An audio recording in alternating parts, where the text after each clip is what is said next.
Hey guys, what's up? It's Rhett here with another video, another trade video. I don't think any of these will happen, but these are ideas I've seen going around. Don't hate me. It's the off season. These are ideas. Today is going to be a Karl-Anthony Towns trade idea. He would have to ask out because Minnesota just wouldn't give him up. But like all these stars, they'd have to ask out, ask to be traded. Karl-Anthony Towns is an elite big man who can score in the post and can shoot it from outside, and he can create his own shot pretty well for a big man.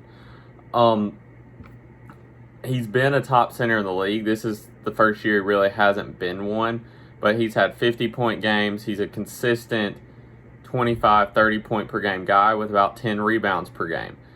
And Karl-Anthony Towns would be a great addition to this team from an offensive standpoint, and he's about 7 feet. I do think Clint's great, and I don't think we would make this move. But if you were going to make a trade like this, it would be sign and trade. John, Capela would be in the deal, and probably Kev. Those three would probably be in the deal, plus X amount of first-round picks. Because John could grow with Anthony Edwards.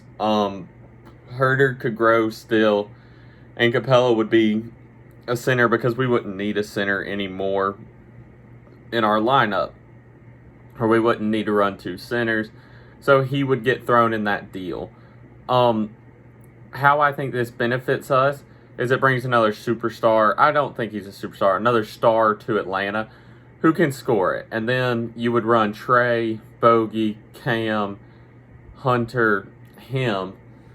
But like all these trades, your depth goes away very fast when you trade 2 or 3 of your good, solid players for one. Trading Capela, John, and Herder takes away a lot of your depth, but you could still probably get enough in free agency if you brought back Lou on like a minimum, or like a Derrick Rose on a small contract to go with Gallinari and Okongwu off the bench. You could be a solid lineup with veterans that can step in and play roles to help you out.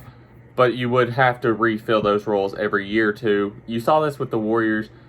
When they were young, they had like their full core they built like we have now. But then after like 2 or 3 years, they got to pay people. So then they start bringing in worse guys and keep the best. Minnesota's standpoint, Karl-Anthony Towns hasn't worked out there for the 7 or 8 years he's been there. They made it to the playoffs once, and then he was told, and then Jimmy Butler left because they didn't work hard enough and they were this, that, and the other. But a good run organization. Their owner's not good. He sold the team, but he hasn't given up his rights yet, I don't think. And when you look at their team, if, hey, they got rid of Cat, D'Lo at the 1's not bad. He's not great. Ant-Man at the 2, pretty good. His ceiling's a lot higher than you would think. Malik Beasley at the 3 is a great player. John at the 4, Capela at the 5.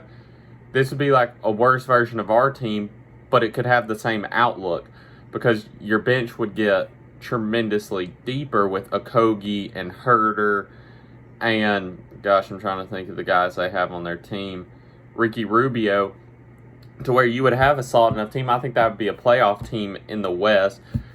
Plus your draft pick this year, which is pretty high. So it's like, or did they lost their pick, didn't they, to the Warriors? They did, I'm pretty sure. So what would they do with that group? You would get picks from the Hawks, so you could build from the ground up to kind of start over. Since you got the number 1 pick last year, if they have their pick this year, I haven't researched it. You could get, if it's like a top 3 or 4 pick this year, another young star. You could try to find a D'Lo trade to where you get like a pick or 2 in return, kind of like the Warriors did with Chris Paul and Oubre and all these guys, where they're not the best, but maybe you can get something in return. And I don't think this deal will happen for us because Capela is such a big part. Cat's on like a max deal. I think John, if you can sign him for cheaper, would be better to keep because he still has a chance to grow. But it would be nice to bring in a 7-foot center who doesn't play small. We've seen Cat fight Embiid. I think he beat Embiid too. So he's not scared of anything. But it takes away both your lob threats, and it would just turn into probably Trey ISOing with that 5 out or Cat in the post. The Hawks, if they're going to make a trade, they would need to bring in another ball handler to help Trey relieve pressure from him. I don't see a Cat trade happening. As good as he is, and if you only gave up John and Capella, it wouldn't be that bad. But if you're having to throw in Kev and a couple firsts, it doesn't turn out to be a great deal because you're going to have to pay everybody else down the line. Do you really want to pay him when you can maybe get John for cheaper? I don't see this trade happening. Keyword, I don't see it happening. Don't roast me in the comments. Thanks for watching. Till next time. Peace.